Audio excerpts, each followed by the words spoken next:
Hello friends, welcome to study India.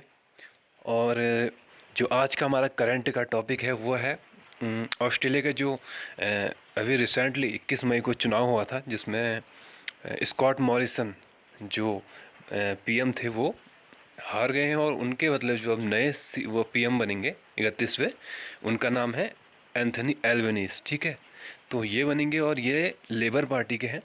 ठीक है, तो ये भी आपको याद रखना है। और ये 31वें ऑस्ट्रेलिया के पीएम बन गए हैं अब। ठीक है, तो जानेंगे कौन है एंथनी एल्बनीज़।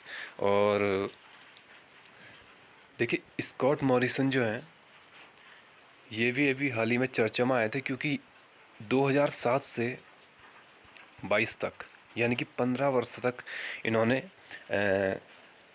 पीएम की जो है सत्ता संभाली।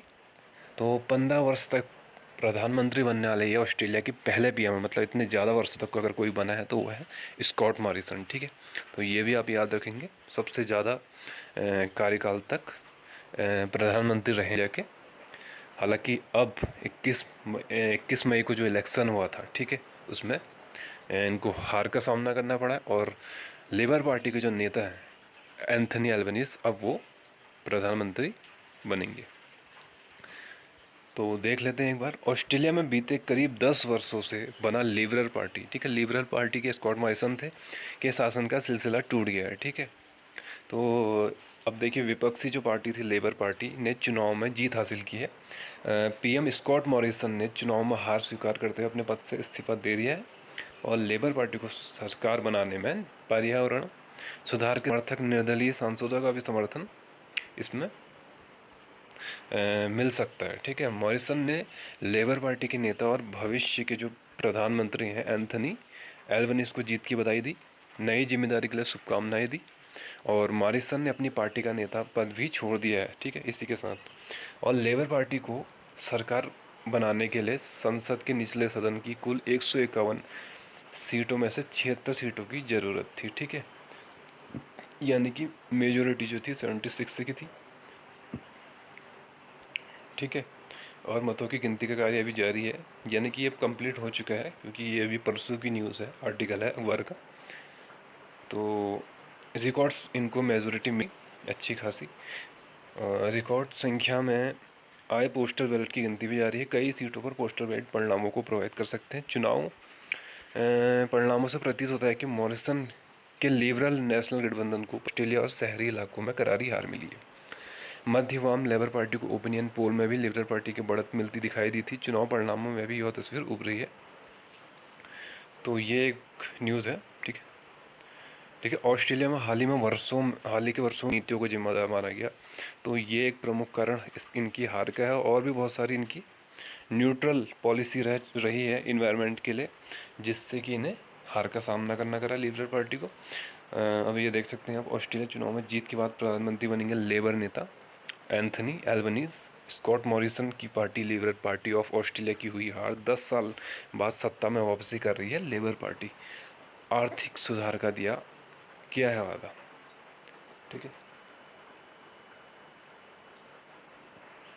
इसके अलावा देखते हैं कई संघीय चुनावों में लेबर पार्टी ने पीएम स्कॉट मॉरिसन की लिबरल पार्टी को हराते हुए धमाकेदार जीत हासिल की। इसके बाद एंथनी एल्बनीज़ ऑस्ट्रेलिया के 31वें प्रधानमंत्री चुनना तय है।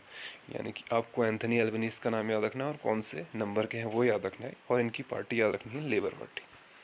ठीक है, ये इसमें बहुत इंपॉर्टेंट है परीक्षा की दृष्टि से। ऑस्ट्रेलिया की सत्ता में लगभग एक दशक के बाद लेबर पार्टी की वापसी हुई है। इस चुनाव में लेबर पार्टी ने ऑस्ट्रेलिया वोटरों से आर्थिक सुधार, स्वास्थ्य सेवा के विस्तार जैसे कई महत्वपूर्ण वादे किए हैं। ऐसा माना जा रहा है कि कोरोना काल में हुई गड़बड़ियां, भ्रष्टाचार के गंभीर आरोप पीएम स्कॉट मॉरिसन के खिलाफ गए हैं। एल्बनीज़ 2019 में ऑस्ट्रेलिया लेबर पार्टी के नेता हैं, 2019 से।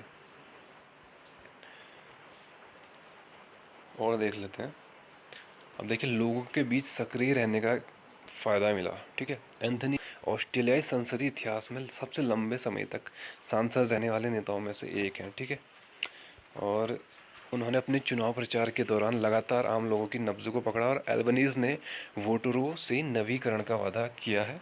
कोरोना काल के दौरान भी एंथनी एल्बनीज़ लोगों के बीच एक्टिव रहे हैं और सरकार के रवैये की ये आलोचना करते रहे, और उन्होंने चुनाव के दौरान भी महामारी के समय सरकार की धीमी प्रतिक्रिया और कथित अलोकप्रियता को खूब भुनाया। उन्होंने घोटाले को लेकर भी हमारे सरकार की आलोचना की, ठीक है। इस वजह से उनको फ़ायदा मिला। चुनाव के दौरान एंथनी एल्बनीज़ ने किन मुद्दों को उठाया, देख लेते हैं एक बार। कौन कौन से वो मुद्दे रहे जिसमें स्कॉट मॉरिसन सरकार गिर गई और हार गई। एंथनी एल्बनीज़ ने चुनाव के दौरान देखिए स्कॉट मॉरिसन पर जमकर हमला किया। उन्होंने आरोप लगाया कि मॉरिसन सरकार के दौरान हुए घोटालों ने लोगों को त्रस्त कर दिया था। 2019-20 में लगी भीषण आग के दौरान पीएम की हवाई द्वीप समूह पर छुट्टियां भी शामिल है, ठीक है। अल्बनीज़ ने कोरोना वैक्सीन की धीमी खरीद, जीवन यापन की लागत में वृद्धि, वेतन में धीमी बढ़ोतरी को लेकर सरकार की खुलेआम आलोचना की। उन्होंने आरोप लगाया कि स्कॉट मॉरिसन सरकार ने आर्थिक सुधारों को लेकर कुछ नहीं किया, ठीक है। तो अब देखिए